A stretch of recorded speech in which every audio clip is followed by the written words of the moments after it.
বামনগোলায় ঐতিহ্যবাহী নৌকো বাইচ প্রতিযোগিতা।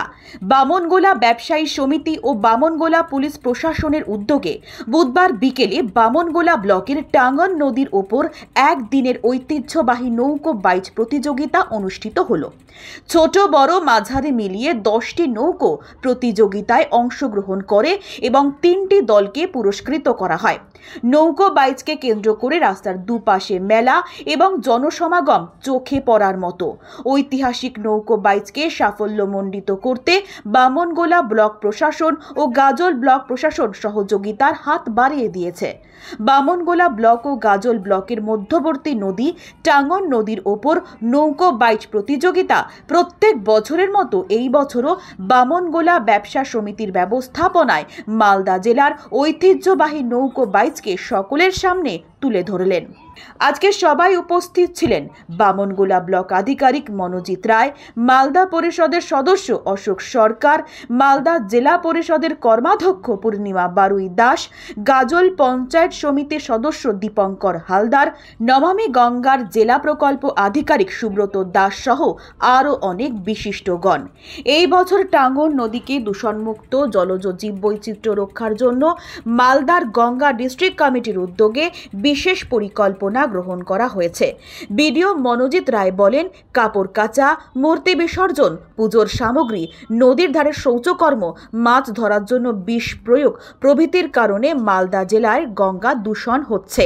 আধুনিক কৃষি ব্যবস্থায় রাসায়নিক সার এবং কীটনাশক ব্যবহার করা হচ্ছে। এই বিশাল অববাহিকা অঞ্চলে শিল্প কারখানায় যেমন উন্নত, তেমনি ব্যাপক এই অঞ্চলের কৃষি ব্যবস্থা। ফলে কলকারখানা থেকে যেমন আবর্জনা, রাসায়নিক নানা পদার্থের অবশেষ গঙ্গা এসে পড়েছে, এর ওপর মানুষ এবং জন্তু জানোয়ারের বর্জ্য পদার্থ এসে মিশেছে গঙ্গার বুকে। ফলে গঙ্গা জল মারাত্মকভাবে দূষিত হয়ে উঠেছে।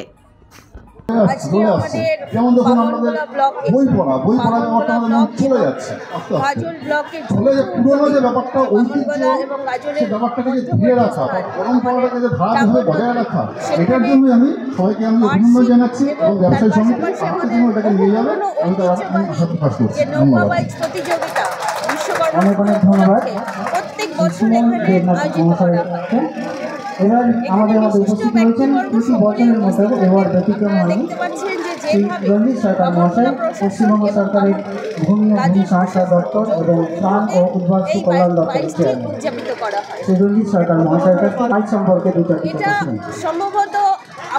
উপস্থিত সকলকেই নমস্কার। আজকে বিশ্বকর্মা পুজোর দিন এবং বামনগোলা ব্লকে প্রতি বছরের ন্যায় এবছরও বামনগোলা ঐতিহ্যবাহী নৌকা বাইচ, এটা 49তম নৌকা বাইচ। নৌকা বাইচটা বহুদিনের পুরাতন। এটা আগে একটা কলসি দিয়ে উদ্বোধন করা হতো। এই নৌকা বাইচটা বিশ্বকর্মা পুজো উপলক্ষে এই বাইচটা হতো। এখন এটা আমরা কিছু সাময়িক অর্থ দিতে পারছি, যে এটা জেলা পরিষদ থেকে মানে মালদা ডিস্ট্রিক্ট থেকে আমাদের একটা অর্থ দিয়েছে, 70,000 টাকা দিয়েছে। টোটাল আমরা তত্ত্বাবধানে আমরা গাজল পঞ্চায়েত সমিতি, গাজল ব্লক প্রশাসন, আইসি সাহেব এটা পারমিশন দিয়ে এটা নৌকা বাইচটা করিয়েছে। এই বামনগোলা ব্লক ব্যবসায়ী সমিতি সহযোগিতা করছে, বামনগোলা প্রশাসনও সহযোগিতা করছে এই নৌকা বাইচটা নিয়ে। এই নৌকা বাইচটা কতগুলো টিম অংশগ্রহণ করেছিল? এখানে মোটামুটি 15টা নৌকা অংশগ্রহণ করেছিল।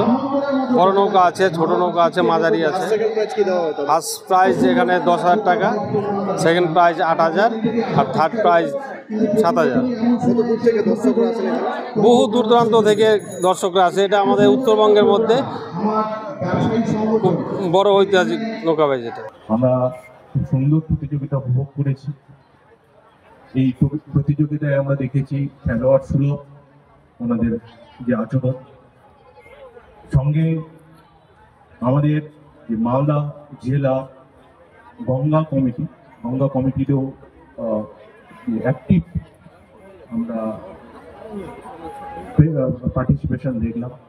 ওনাদের বিভিন্ন যে প্রোগ্রাম, বিভিন্ন প্রতিযোগিতা ওনারা করেছে, খুব সুন্দর। এছাড়া বামনগোলা ব্যবসায়ী সমিতির অক্লান্ত পরিশ্রমে এই প্রতিযোগিতা পরবর্তী বছরে আরো ভালো হবে। আমরা অ্যাজ এ ব্লক প্রশাসন, পুলিশ প্রশাসন পাশে আছি এবং এই প্রোগ্রামকে আরো ভালো করার চেষ্টা করব। মালদা জেলা প্রশাসন আমাদের সবসময় এই ব্যাপারে উৎসাহ দেয়। বিভিন্ন রকমের এই বাইক প্রতিযোগিতা যেটা ঐতিহ্যবাহী, সেই ঐতিহ্যবাহী যে প্রতিযোগিতা সেটা আমাদের ধরে রাখতে হবে, বজায় রাখতে হবে। এটা আপনাদের আমি সকলকে অনুরোধ করব এটাকে আরো প্রমোট করার জন্য। আমার পূর্ববর্তী বক্তা রঞ্জিত সরকার মহাশয় বারবার বললেন যে এবার যে বাইক নৌকো হয়েছে যে পরিমাণে আছে, পরবর্তী বছরে আমরা যেন এর ডাবল ট্রিপল দেখতে পাই। আমি আশা রাখবো বামনগোলা ব্যবসায়ী সমিতি, আমার বিশ্বাস তারা সেটা করতে পারবে। এবং আমরা আমাদের দেশ তথা আমাদের রাজ্য নদীমাতৃক দেশ, তো আমাদের বিভিন্ন প্রতিযোগিতার মাধ্যমে এটাও বলা যে নদীগুলিকে আমাদের রক্ষা করতে হবে, নদীর যে জীববৈচিত্র্য সেটাকেও আমাদের রক্ষা করতে হবে। আপনারা এই নদী থেকেই আমি শুনেছি রায়খোর মাছ প্রচুর পরিমাণে খেতেন, কিন্তু বর্তমানে রায়খোর মাছের যে পরিমাণ সেটা কমে গেছে। সেটার যে কারণ সেটা জীববৈচিত্র্য কমে গেছে। তো এই জীববৈচিত্র্যকে আমাদের রক্ষা করতে হবে। আমাদের এখানে বামনগোলায় প্রচুর মৎস্যজীবীরা আছেন, তাদের আমি অনুরোধ করব আপনারা যখন মাছ ধরেন তখন যে মাছের ছোট ছোট চারা হয় সেগুলোকে না ধরার চেষ্টা করুন।